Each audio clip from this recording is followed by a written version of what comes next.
Bapak, Ibu, saudara-saudari yang dikasihi oleh Tuhan kita Yesus Kristus, Shalom. Selamat pagi, salam sejahtera untuk kita semua. Berjumpa kembali dalam Sarapan Rohani. Hari ini hari Selasa, tanggal 14 September 2021. Kita akan melakukan segala aktivitas kita untuk sepanjang hari ini. Namun sebelumnya kita mendasari dengan firman Tuhan. Namun sebelumnya mari kita datang kepada Tuhan di dalam doa. Mari kita berdoa. Bapa yang baik, Bapa yang selalu menyertai kehidupan kami.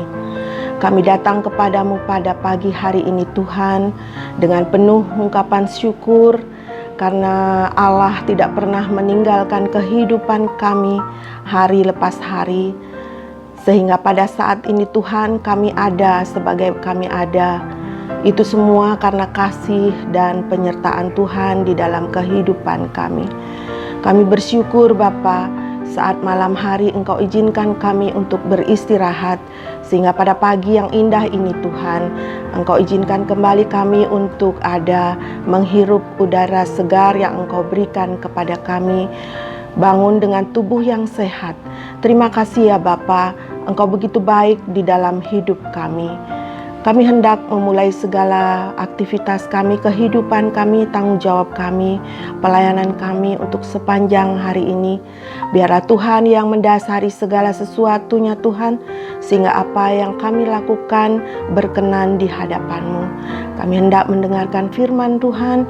Kiranya Tuhan yang memberikan kami hikmat, akal budi untuk memahami segala sesuatu yang terjadi, yang ada di firman-Mu Tuhan. Sehingga benar-benar firman-Mu ini bisa kami lakukan di dalam kehidupan kami. Terlebih dari itu Tuhan, kami bisa menjadi berkat bagi banyak orang yang ada di sekitar kami. Terima kasih Tuhan. Hamba-Mu yang kurang sempurna ini, Engkau akan memberkati dan mengurapi, sehingga apa yang terucap Tuhan benar-benar itu semua atas kehendak Tuhan. Terima kasih Bapa, kami siap untuk mendengarkan firman Tuhan. Amin. Firman Tuhan terambil dari 2 ayat, yaitu yang pertama dari Mazmur 41 ayat yang kedua dan Matius 5 ayat yang ke-7. Berbahagialah orang yang memperhatikan orang lemah. Tuhan akan meluputkan dia pada waktu celaka. Matius 5 ayat yang ke-7. Berbahagialah orang yang murah hatinya, karena mereka akan beroleh kemurahan. Bapak Ibu yang dikasihi oleh Tuhan, tema perenungan kita diberikan judul Menjadi Orang yang Murah Hati. Sebagai orang yang beriman, kita sudah tentu haruslah memiliki sifat murah hati. Apa sebenarnya dimaksud dengan murah hati? Kebanyakan orang berpikir bahwa murah hati itu sama dengan royal, atau suka bersedekah, tidak pelit dalam memberi. Itu adalah bentuk dari murah hati. Tetapi murah hati itu tidaklah secara sempit berbicara bagaimana hanya memberi dalam bentuk material saja. Kalau kita lihat dalam kamus, murah hati didefinisikan dengan sebuah perilaku yang mudah memberi, tidak pelit, tapi juga penyayang, penuh kasih, suka menolong, dan baik hatinya.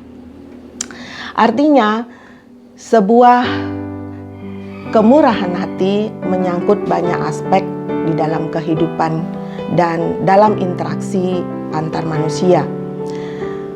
Saat ini sangat sulit kita temukan orang yang murah hatinya. Rasanya sangat sulit untuk menemukan orang berbuat baik tanpa mengharapkan imbalan. Tidak dapat disangka keadaanlah yang kadangkala membuat orang ragu untuk berbuat baik. Terkadang kemurahan seseorang dibalas dengan kelicikan. Tidak sedikit pula orang yang sudah menolong dengan maksud yang baik, tetapi harus menerima akibat yang buruk. Tetapi firman Tuhan saat ini mengingatkan kita bahwa berbahagialah orang yang murah hatinya, karena mereka akan beroleh kemurahan.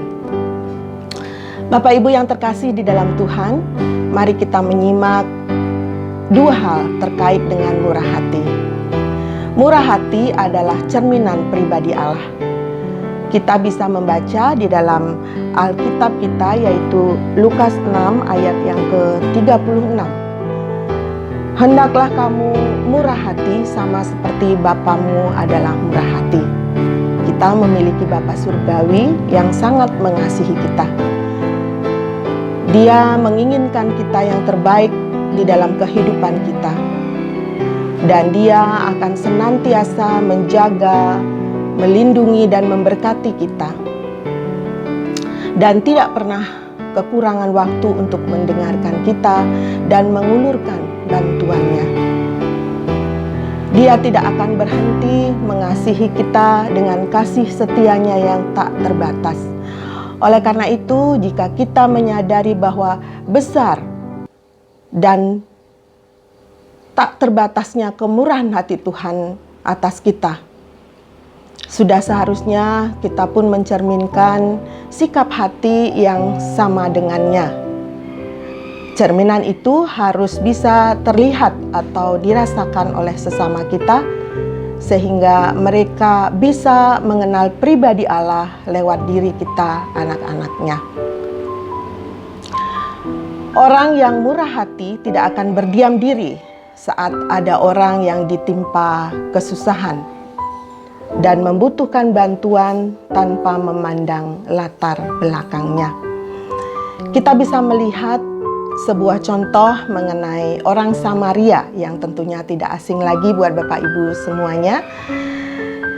Di dalam Lukas 10 ayat yang ke-25 sampai yang ke-37, di sana diceritakan mengenai seseorang yang turun dari Yerusalem menuju kota Yeriko.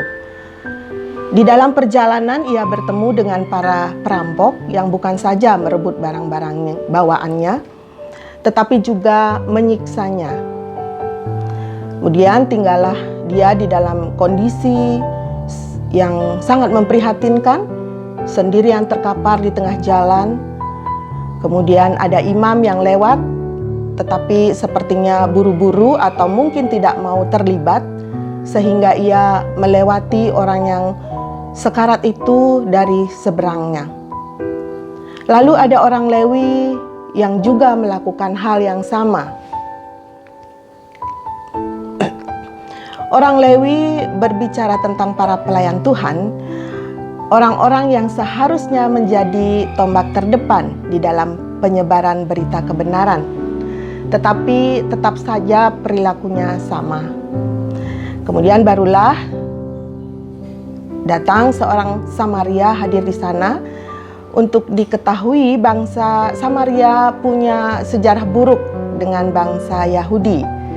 Seharusnya orang Samaria ini tertawa puas melihat ada orang Yahudi yang sekarat di sana, atau bahkan bisa menambahkan satu atau dua penderitaan lagi. Tetapi justru orang Samaria inilah yang menunjukkan kemurahan hatinya. Ia menolong orang Yahudi ini tanpa memandang latar belakangnya. Inilah bentuk sebuah kemurahan hati yang seharusnya ada pada kita, yang tidak terhenti hanya karena adanya perbedaan-perbedaan, misalkan seperti suku, ras, agama, dan golongan. Bapak, Ibu, Saudara yang dikasihi Tuhan, di saat sulit di masa pandemi ini, mungkin banyak dari kita mengalami keterpurukan ekonomi, kemudian pemutusan hubungan kerja, sakit penyakit yang membuat kita hilang pengharapan. Untuk itu mari kita hidup di dalam berjemaat untuk saling tolong-menolong. Dan di jemaat kita telah memiliki banyak sarana sebagai penyaluran kasih kita kepada sesama yang membutuhkan. Jadi saudara-saudara, mari kita saling tolong-menolong, saling berbagi berkat melalui program Stand Peduli Kasih, kemudian ada lumbung beras dan ekonomi kreatif yang kita miliki di dalam jemaat kita. Kiranya ini semua bisa mendatangkan kemuliaan dan hormat bagi nama Tuhan kita Yesus Kristus. Firman Tuhan mengatakan bahwa kerelaan memberi, kemudian membagikan sebagian dari apa yang ada pada kita untuk saudara-saudara kita yang tengah kesusahan tidak akan pernah membuat kita berkekurangan. Karena janji Tuhan dalam firman-Nya yang mengingatkan kita hari ini, berbahagialah orang yang murah hatinya karena mereka akan beroleh kemurahan. Tuhan kiranya menolong dan memampukan kita semua. Amin. Mari kita bersatu di dalam doa. Terima kasih ya Bapa untuk firman-Mu pada pagi hari ini yang mengingatkan kami Tuhan untuk saling menolong saudara-saudara kami satu dengan yang lainnya. Berikan kami hati sebagai orang yang murah hati, seperti Engkau adalah murah hati Bapa. Terima kasih ya Bapa. Kami berdoa bagi jemaat Tuhan, saudara-saudara kami yang di dalam kehidupan kesusahan Tuhan di saat pandemi ini, dimanapun mereka berada semuanya Tuhan, yang sedang sakit Tuhan, yang isolasi mandiri dan isoter pada saat ini, kami berserah sepenuhnya ke dalam tangan Tuhan, dan kami tetap meletakkan pengharapan kami Tuhan bahwa saudara-saudara kami akan disembuhkan oleh kuasa Tuhan. Terima kasih Bapa, kami serahkan hidup kami untuk sepanjang hari ini dan seterusnya ke dalam tangan-Mu. Biarlah semuanya Tuhan, apa yang kami lakukan berkenan di hadapan-Mu. Di dalam nama Tuhan kami Yesus Kristus kami berdoa. Amin. Bapak, Ibu, saudara yang terkasih di dalam Tuhan, selamat menjadi orang yang murah hati, sama seperti Bapa kita yang murah hati. Tuhan Yesus memberkati kita semua. Shalom.